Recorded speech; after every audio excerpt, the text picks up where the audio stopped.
예, 안녕하십니까. 이번 시간에는 홍곡지지라는 고사성어에 대해서 같이 공부해 보겠습니다.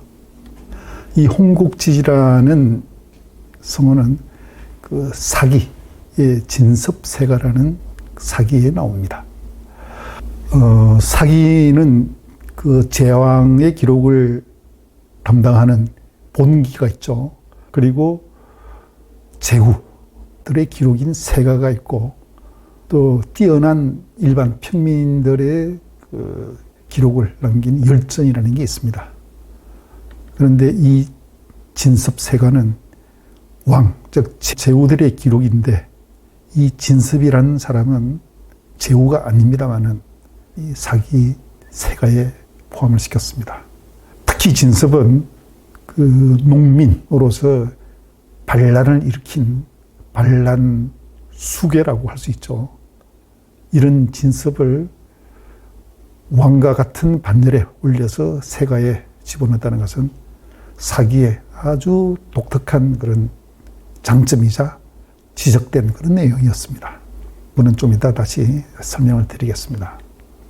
우선 홍곡지지라는 이 글자 중에 홍곡이라는 한자에 대해서 잠시 말씀을 드리겠습니다. 두 글자가 자주 쓰이지 않는 그런 한자다 보니까 좀 어렵게 느껴질 것입니다. 홍자는 큰 기러기 홍입니다. 그리고 곡자는 곤이 곡입니다. 흔히 백조라고도 불리죠. 그래서 이런 새들은 높이 날아서 멀리 이동을 하는 그런 그 철새들입니다. 그리고 이 멀리 날아다니는 이런 철새와 우리 흔히 주변에서 볼 수 있는 참새, 제비와 비교해서 그 큰 영웅호걸들의 뜻이라든지 원대한 포부, 이러한 뜻을 나타내는 그런 사자성어입니다. 자세히 알아보겠습니다. 우선 진섭이라는 이 사람은 본래 이름은 성입니다. 그래서 진성으로 불리는 사람이고 자가섭이기 때문에 사기에서는 진섭세가라는 왕의 이름이기 때문에 진성으로 부르지 않고 자를 집어넣어서 진섭세가라고 이렇게 이름을 붙였습니다. 이 진성은 진나라 말기에 동료인 오광이라는 사람과 함께 그 반란을 일으킵니다. 그래서 상당한 세력으로 또 왕으로 스스로 그 칭하기까지 했습니다마는 결국 그 진나라 군대에 의해서 진압당해서 그 혁명은 굽으로 사라지게 되죠. 이때 당시에 진섭은 그 분파리 노동자였습니다. 그래서 논이나 밭에 가서 며칠 일하고 그 싹을 받는 그러한 지금으로 치면은 비정규직 노동자라고 할 수 있죠. 이런 아주 보잘것없는 그 천한 신분이었습니다. 그런데 이 진섭이 진나라 정부로부터 동원령을 받습니다. 그래서 진나라 때는 그 동원령을 받게 되면은 진 기일 내에 소집 장소까지 도착을 해야 되는데 그 가던 과정에 홍수를 만나서 다리가 무너져 가지고 강을 건너지 못해서 며칠 동안 허비를 하게 됩니다. 그러다 보니까 소집 기한을 지키지 못하게 되었죠. 그때 당시에 진나라의 군령은 소집 기한을 지키지 않게 되면은 바로 차명을 내렸습니다. 그러다 보니까 진성은 자기 동료들과 함께 어차피 우리는 그 소집 장소까지 가게 되면은 기한을 어기기 때문에 죽을 수밖에 없으니까 우리가 사내대장부가 이렇게 허무하게 죽을 수가 있느냐. 그래서 우리끼리 뭔가 뜻을 이뤄보자 하고 반란을 일으키게 되었습니다. 자, 그런 진성이 반란을 성공하지는 못했지만 이 사람의 뜻과 또 남긴 말이 지금까지도 회자가 되고 있습니다.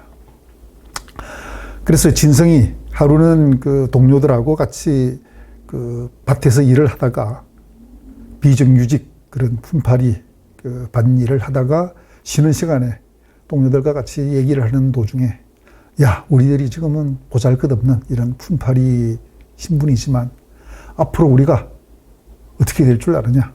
만약에 우리가 나중에 부귀하게 되면은 우리 서로 잊지 말고 서로를 챙겨주자 이렇게 얘기를 하니까 그 동료 그 품팔이꾼들이 비웃으면서 야, 네 주제에 뭔 존귀한 사람이 된다고 그렇게 허풍을 떠느냐 이렇게 비웃으니까 그때 한 말이 바로 연작안지 홍곡지지제야 이렇게 얘기를 했습니다. 연작은 제비 연자의 참새 작자입니다.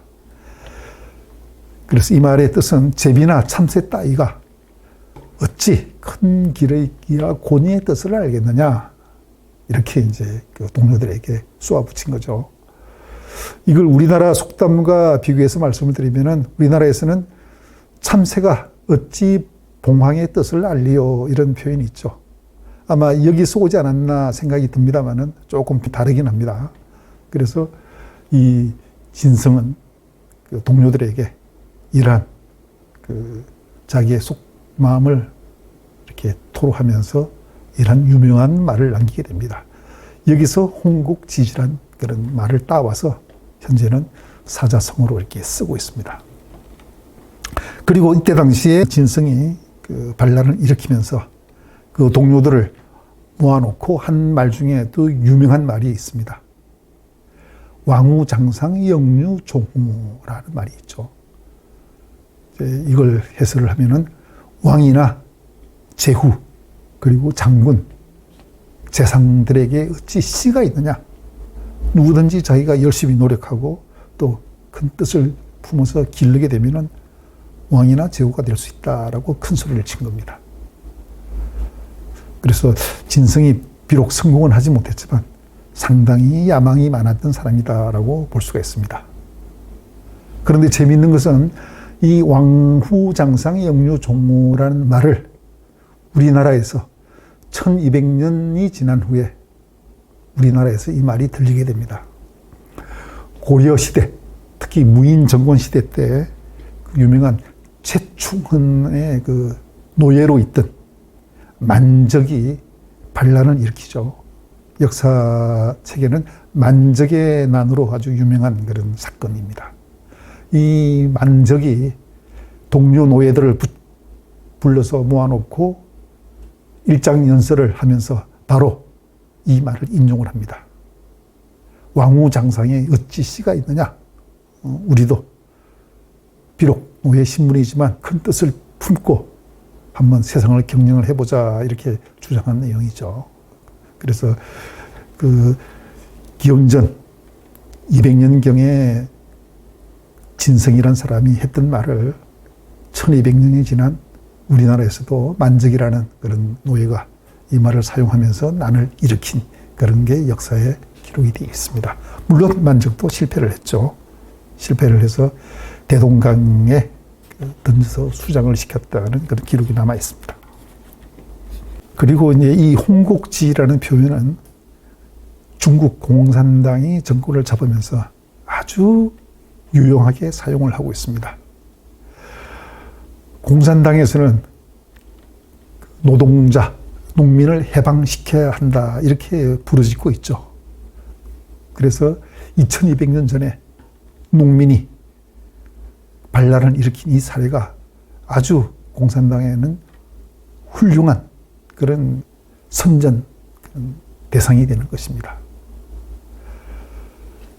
중국 최초의 농민 반란 사건.